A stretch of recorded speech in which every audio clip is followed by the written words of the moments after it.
Hey, what's up, everybody? Welcome to episode number 103 here on season 1.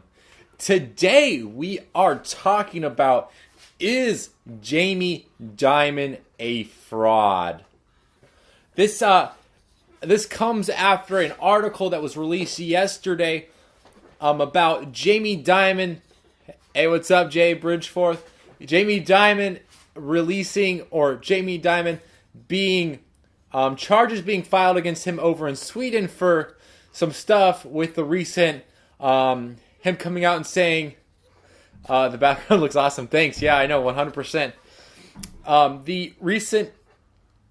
He recently came out and said that Bitcoin is a fraud, which caused the price to drop 24% from basically about like $4,500 down to basically $3,500.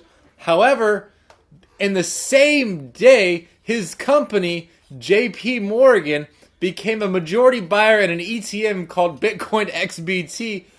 Basically, this ETN lets you, or the electronically traded note, lets you hold Bitcoin without actually having to secure it. So instead of it being in your wallet, it's somewhere else off in La La Land, and it's kind of like silver. You know, you can buy silver on the stock market as like a ETF, ETN, and that's held somewhere else, or you can buy physically and put it into a safe yourself. So anyways, his company, JP Morgan, buys Bitcoin the same day that the dip happens. That's crazy. Basically, they come out and say that so according to Bitcoin.com, JP Morgan routed the most XBT shares of all the big banks, including in the list of the purchasers. So there was other big banks that were buying it also. Like, what the heck? And so JP Morgan's response to that was, it was for our clients. Like, they purchased it through the third-party app or whatever, so we had no control over us buying. We institutionally didn't buy Bitcoin, it was the clients. I think that's complete BS. Because my reasons are, JP Morgan has applied for a Bitcoin alternative patent in the United States more than 175 times since 2013. The company is also reportedly developing a blockchain based on the Ethereum system. Like, okay, so you don't want Bitcoin's a fraud, but don't worry, we're going to make our own cryptocurrency. Okay. Mm-hmm. Yeah, don't buy Bitcoin, but don't worry, we're going to make our own. Dimon's firm is also involved in the recent uptick in the blockchain interest, increasingly common among big banks. So obviously, cryptocurrency is making waves, and now because it's becoming more of an actualized currency, these banks are like, crap, the US dollar might not be here, the euro might not be here, so we gotta like have stores of cryptocurrency so that we can loan it out so that we can get paid back. The only thing is that there's no like quantitative easing. There's tons of stuff that big banks practiced that are fraudulent anyways, that are criminal, that they get a practice, but the normal American would get thrown in jail for. So with the Bitcoin, with the Ethereum, with all those cryptocurrencies, you can't do that. There's no inflation. There's only a limited amount of Bitcoin. There's only a limited amount of Ethereum. So at some point, you can't do the practices that the big banks do, and so it levels the playing field.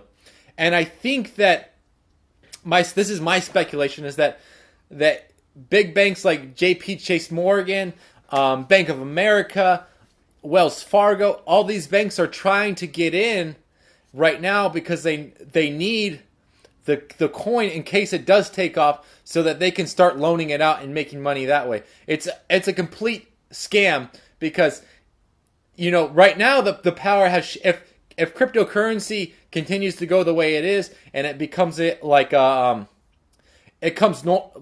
the most normal kind of currency, and so that we can send it over to like India, we can send it to China, we can buy and sell services and goods, like all that kind of stuff all the time, and that's like the normalized currency. And these big banks never get into it.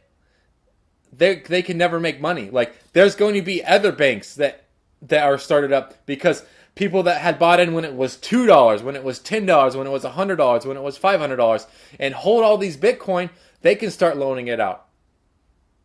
All I'm saying is that, Jamie Dimon, come on. Like, okay, if you're quantitative easing, if you're practicing all these fraudulent practices anyways that a normal person would get thrown into prison for, come on, that's all I'm saying. Anyways, let's go and dive into the question of the day. And the question of the day is my friend a cannibal? I don't know your friend, but my friends are not cannibals. So maybe based upon is my friend a cannibal? That's what it says. Is my friend a cannibal? My friend is not a cannibal. My best friend doesn't actually even eat meat. So, no, by far, my friend is not a cannibal. Your friend, however, may be a cannibal, but I'm sure that you'll never actually find that out. Anyways, if you have any questions regarding Stash, Acorns, or Robinhood, feel free to post them down below, as well as general investing advice, a business, Etsy, coaching. You can post those questions down below too. And until next time, don't forget to subscribe up here and check out how do I cloud mine for cryptocurrency. And then check out this other video right here. And until next time, thank you for watching. I really appreciate it.